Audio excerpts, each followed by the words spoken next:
We're going to do something a little different this week and demonstrate that people need to know things before they happen rather than reporting on things after they happen. We're going to show you an excerpt from our video of a few weeks before the tragic events of January 6, 2021, and what we had to say.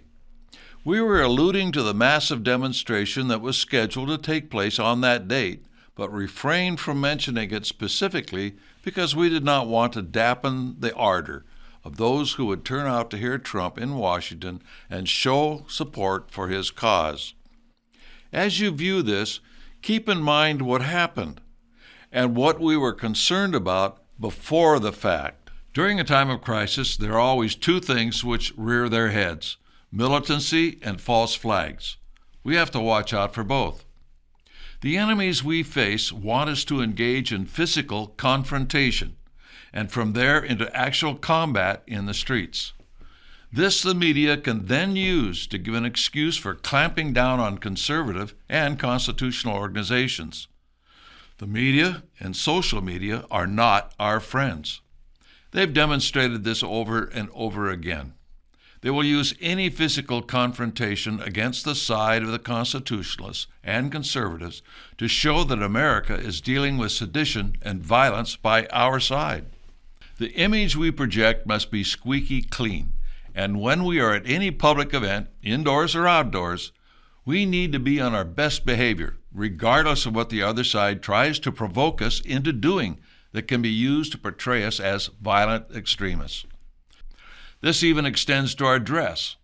The media will always try to find the most ridiculously dressed people in a crowd, photograph them to make it appear that all of the people attending an event are a little cuckoo. These are just a few examples of the tactics the communists are willing to pull in order to discredit conservatives, and more importantly, those within the John Birch Society.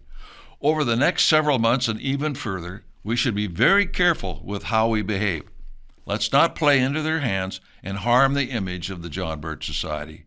Our republic will need every conservative and constitutional organization in the days ahead.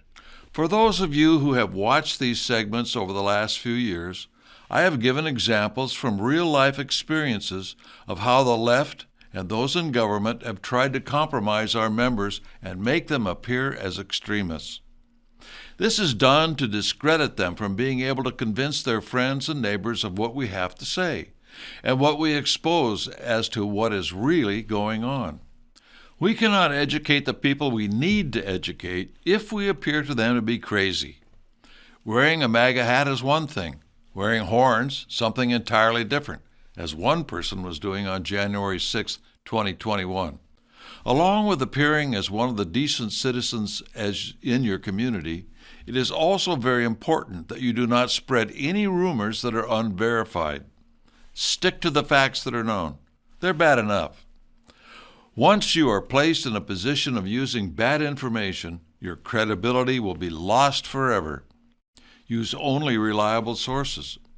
Anything we in the John Birch Society publish, you can rely on.